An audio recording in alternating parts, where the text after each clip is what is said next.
Hello, this is Nathan with MeetRx.com. I'm one of the coaches, and I am here interviewing the lovely Ren about her success story. Now, I read her success story on, what was it, Carnivore Nation? Was that where you posted it? It was World Carnivore Tribe, Oh, ShawnBaker that's right. group. Yes, that's right. Okay. I knew I read it on one of those, but I was very impressed. So, if you haven't read it, then I guess go over there and find it on World Carnivore Nation and look up her success story. It's very moving, actually. So I'm going to ask you a little bit about that. Um, the first question is, what was your life like and your health conditions before carnivore? So growing up. Well, as I said in the story, my mother decided that she wanted to become a health nut when I was 11, and that was the worst thing that could have ever happened to me. All of a sudden, our diet changed from the standard American diet, which in 1983, 84 really wasn't that bad. It was going downhill, of course, but at that point it was still quite good. But my mom decided that we were going to start eating more healthy grains and wheat germ and whole wheat everything and whole rice and tofu and cut red meat out of our diet and stop eating the fat. And fairly quickly on this, I would call it a plant-based diet. Kale, rhubarb, spinach, broccoli, Brussels sprouts. I became weak. I was tired all the time. And I knew I was tired. 12-year-olds don't take naps every single day. And I became pale. These bags under my eyes started at that time. I believe it's a sign of a pre-diabetic condition that I started having because all the carbs I was eating. I was hungry constantly. I remember being hungry a lot. I would search for food. I was so hungry all the time because of the whole carb roller coaster. I learned to search for food in trees. I would climb grapefruit trees, orange trees, any kind of tree. If it had fruit on it, I would eat it. And nothing really helped, especially after I started binging on carbs like that. My legs started to hurt.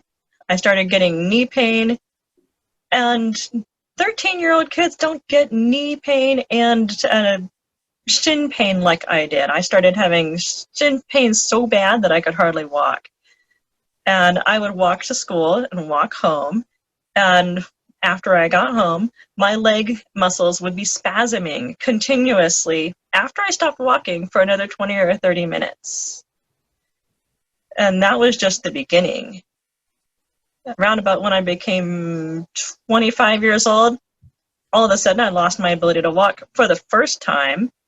And it took about 3-4 years for that to actually come back. The knee pain, hip pain, swelling in my ankles, just on and off for the next 20 years, really. I'm 46 now, but I almost lost my gallbladder when I was only 27. I had a gallbladder attack, got to the point where I couldn't eat anything except for applesauce and oatmeal, which is not really a balanced diet either. I had gallbladder problems too, so I understand exactly what you mean. You're terrified to eat anything because gallbladder attacks are one of the most excruciating things in the world, and it can last for like 8 hours, I think. Yeah, so I totally understand. I did save my gallbladder, though, and I did that by going low-oil vegan because that was the only thing I could eat for about 2 years. And there's the honeymoon phase on that, to be sure. I felt like I could eat. I started gaining a little bit weight back. I didn't look anemic anymore or anorexic. But after 2 years of that, I started adding food back into my diet because I felt sick and weak and tired and chronically achy. And that's when I got EDS, Ehlers-Danlos syndrome. No, literally, I could be walking along, and all of a sudden, my metatarsal phalangeal joint would disconnect. And in order to continue walking, I would have to take my shoe off, push that back into place so it wouldn't be hurting so badly, put my shoe back on, and then keep walking. Wow. Wow. That's Yeah, wow. And you attribute that to the plant-based diet making it worse? I do, because after continuing on vegetarian, basically, but adding back in eggs and fish, uh, I was in pain for another 15 years. And nobody could figure out what was wrong with me. I never got a diagnosis because I didn't want to go and get drugs, and the doctor didn't want to test me if I wasn't going to take the drugs. So I couldn't sleep at night without drinking. I'd have to have a shot or two of rum every single night in order to just sleep, because my joints were just so, they were loose in all the wrong ways and tight in all the wrong ways. I could disjoint a hand just by grabbing a doorknob and have to push that back into place in order to continue the day, and it would hurt the rest of the day. But also, if I was laying in bed, I'd wake up in the middle of the night with my hips so stiff I had to actually crack them open, roll over, and go back to sleep in order to actually not be laying there in one giant knot of pain. Wow. I was in hell. Wow, it does sound like it. And did you connect the dots between diet and these health conditions, or did you just think, well, that just runs in the family, or that's just what I've got? Well, with my father dying because his spleen exploded, and we found out that it's because he was, in spite of my mother trying to push him onto a healthy plant-based diet, he was constantly sneaking soda pop and Snickers bars, and had diabetes, had fatty liver, had asthma, had just arthritis, and he was obese. He died at 43. My oldest sister, all the same symptoms. No gallbladder, no appendix, obese, died at 43. Basically death by fork. McDonald's, Taco Bell, just anything. So pretty much I thought that it was because he was a veteran and that he'd been exposed to Agent Orange before conceiving some of us, that we were faulty genes. But it wasn't. Mm-hmm. One day I saw Michaela Peterson, blonde hair, blue-eyed, Scandinavian/Germanic roots, and it just all made sense. I wasn't eating Scandinavian food, but I should have been. Yeah, that's how I got introduced to the carnivore diet also, is through the Petersons. And I will be forever grateful. They don't live too far away from me, so hopefully I can take them out for coffee someday. I'll pay. It's the least I can do. Anyway, so yeah. So what was your light bulb moment when you realized, because you just touched on that just a little bit, the Michaela Peterson thing, but when was the light bulb moment when you realized, oh my goodness, the carnivore, I have to try that? But you were keto for a little while first though, right?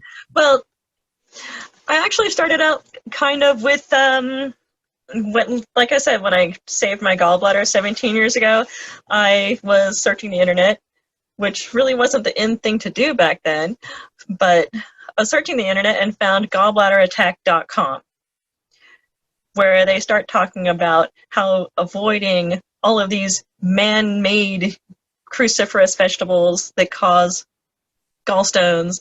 And that was the first time I'd ever heard that diet caused gallstones and they didn't blame meat. And I was confused at first, but everything I did on that site worked. I could actually start adding fat back into my diet, which made me terribly sick before, by taking these ox bile pills that were actually sold on the site. So they sold ox bile pills, they sold gallbladder enzymes. I bought the pills, and even though I was vegetarian and they were made out of ox, I said, you know what, it's going to work, I'm just going to do it. And it did. And so for some reason, apparently I'm especially clueless.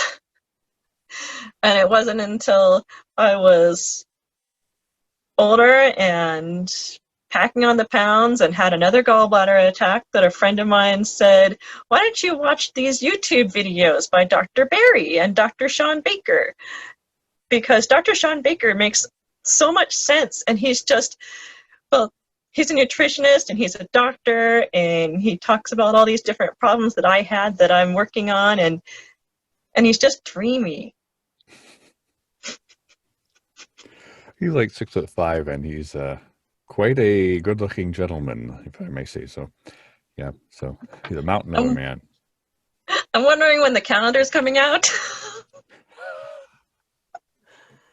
I'll talk to some people. Anyway, before we get off the rails here, and they need to increase the rating on this. I didn't say it was that kind of calendar, you dirty mind. Hey, sorry. Anyways, you can get back on topic. Yeah, the gallbladder issue was something I dealt with too, and the only times I had a gallbladder attack were when it was forced upon me at like family dinner parties. Oh, it's just mashed potatoes or something, and I found it's not just the fat that irritates the gallbladder at all. Mm-hmm. It's when you mix the fat with the carbs, and especially if you have gallstones, that causes a reaction, and that's what happened to me. So, but on just pure fat with gallbladder problems, never bothered me, not once. Huh. So, and I do have ox bile pills, but I don't really take them anymore because I don't really need to. It hasn't bothered me. Oh, neither do I. While. Yeah. I don't either. Just, there were so many things that went wrong with me. It's just hard to establish a timeline. And it's hard to even think about now because I went keto in February of 2019, and I didn't really do it all at once. No, I ramped down. I halved my carbs, waited about 2 weeks, halved my carbs again, waited about another 2 weeks, halved my carbs again. I spent 30 days ramping from what ended up being a mostly plant-based SAD diet to keto. And during that time, I lost like 20 pounds. And then I spent the next 2 months ramping down from that into carnivore because it just seemed to make sense. All the things that I was doing made me feel better. And Ken Berry said that you ramp down until you feel better than you have in your entire life. And if that's where you feel good, that's where you stay. And that made sense to me. So I kept ramping down. And then all of a sudden, I didn't have asthma anymore. Because it turns out that I didn't have asthma. I was constantly eating plants I'm allergic to, which were swelling my throat closed. I have intense, amazing, huge, long list of plant food sensitivities, and I should never eat plants because they hate me and they want me to die. Sounds like it. I think it's like that for most people. They just don't know yet. Yeah. And then my arthritis went away, and then my hips started to work again. And then I started dancing again, and then my wheelchair got cobwebs on it. Wow. That was kind of my next question anyway. What were the health benefits? Well, you kind of just mentioned a bunch of them, but I'll let you go again. What were the health benefits that you noticed started to go away on a meat-based diet? Well, it was when I would mention to somebody at work that, oh, I didn't have that problem anymore. Like, they would ask me if it was okay to open the blinds, whether I was having a migraine that day, and I said, oh, I don't have migraines anymore. Or they would ask if it was okay to sit next to me because I was usually allergic to their perfume, and I would start having an asthma attack. And I said, "Oh, I don't have chemical sensitivity syndrome anymore. I'm not allergic to your perfume anymore." Or, "I'm about to use hand lotion. Is that okay, Ren? I'm not allergic to hand lotion anymore either. It's fine. Use your hand lotion." What didn't get better? Yeah, the list was long and horrific, and just I couldn't walk up and down the stairs, and then I started walking up and down 4 flights of stairs at work just for exercise to prove that I could. Wow. I mean, that's not a little thing. Like Um, you even mentioned you had a wheelchair? I couldn't stand for more than 15 minutes at a time without my hips locking up. Basically, because of the EDS, my tendons were inflamed, so the hip tendons being inflamed rubbed too close to the pelvic bone when I moved, which caused them to become more inflamed, which made them rub more. So basically, I've got this giant log of tendon rubbing against this bone until it locks up, and I fall flat on my face. And it took about 15, 20 minutes for that to happen at first when I started getting better. And now I can walk 2 kilometers to the park and back. Wow. Wow. I'm happy for you. That's Yeah. amazing. And you said you even started dancing again. Yeah, I was a quasi-professional belly dancer at one point. I was working the Renaissance Festival, and then my hips locked up so bad on the last season that I was working the Renaissance Festival that I had to quit. So that sucked. And then I could dance intermittently for a few minutes at a time if I didn't walk the entire day before actually dancing. I often say that I'd like to go back and talk to all those doctors that didn't mention that maybe I shouldn't eat sugar and punch them in the throat. I can understand why you would think that. Yeah, absolutely. I suffered with terrible, terrible depression, and all they ever did was throw pills at me, you know. Um, and now I've been carnivore for a year, and my depression's gone, and I don't need those pills anymore. So, it's Yeah. like, yeah, it's a shame. So that's why we do these success stories. We want to get the word out there so we can help people realize that a meat-based diet helps a lot of health problems. It does. I had suicidal ideation involving throwing myself into traffic and cutting my own wrists. I never did it. From when I was 12 to when I was 45. Wow. Yeah, And I don't have that anymore. Do you ever wake up and just like start the day? I know this is when I noticed that my depression was gone. I would get up and catch myself laughing and giggling for no reason. I was just the depression wasn't there. Well, I was kind of manic depressive, so I could be up, I could be down, and now I've just got carnivore chill. Now just relaxed, happy, generally even keeled, chill. Yep, you do. I do get that vibe from you that you're very, very chill, and you seem like a very positive, upbeat person who likes to have fun. So, one thing that I did want to ask was, see, because I have a very all or nothing way of thinking, black or white. So when I decided to go carnivore, I was like, boom, I'm going to do it. And I just camped out in the bathroom and waited for the inevitable diarrhea storm to pass, because a lot of people complain about that when they first start carnivore.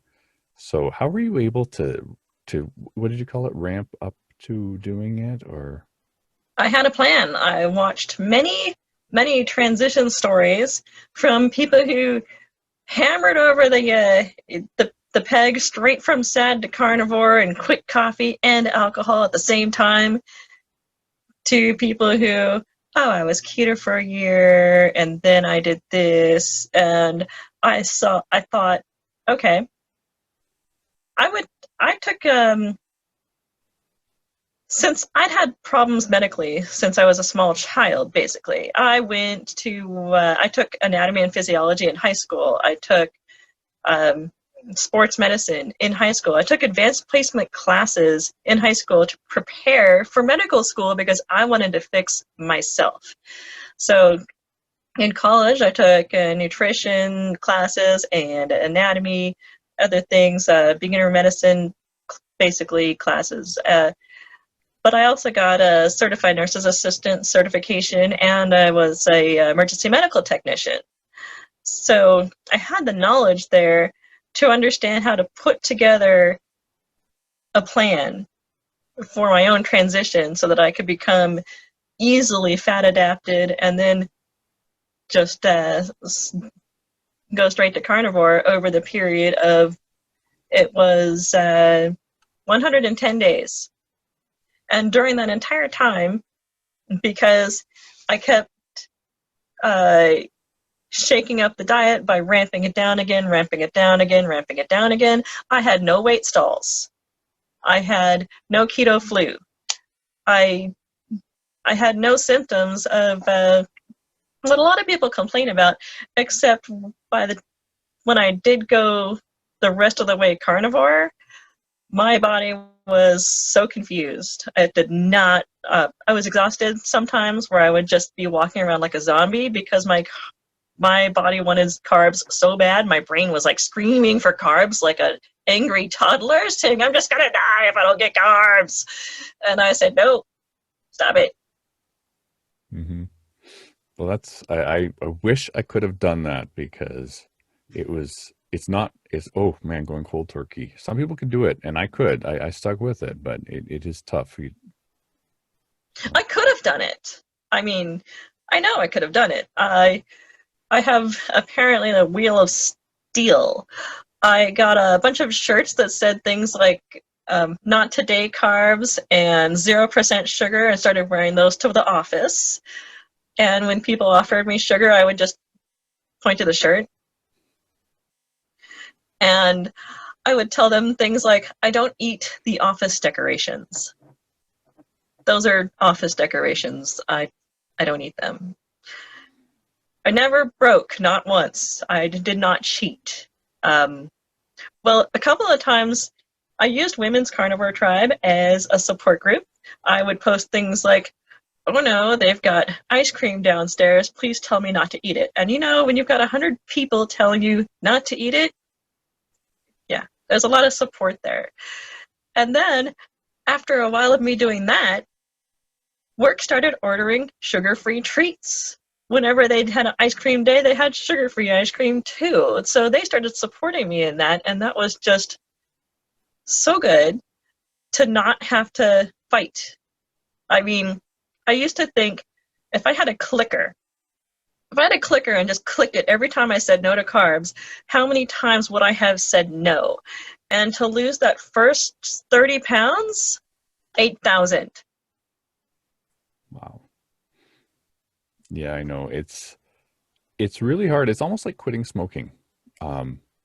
People, you have to change almost who you hang out with because people are constantly trying to give it to you, the sugar and the carbs. So it's like walking down the street in Toronto. It's like every 2 feet, no, get away from me. No, I don't want any. No, I don't have any, It's the clicking. Yes, I should get one of those. I had to do it cold turkey and I did not cheat at all. I never cheat. And that's what I find works for me because cheating makes you feel like death anyway.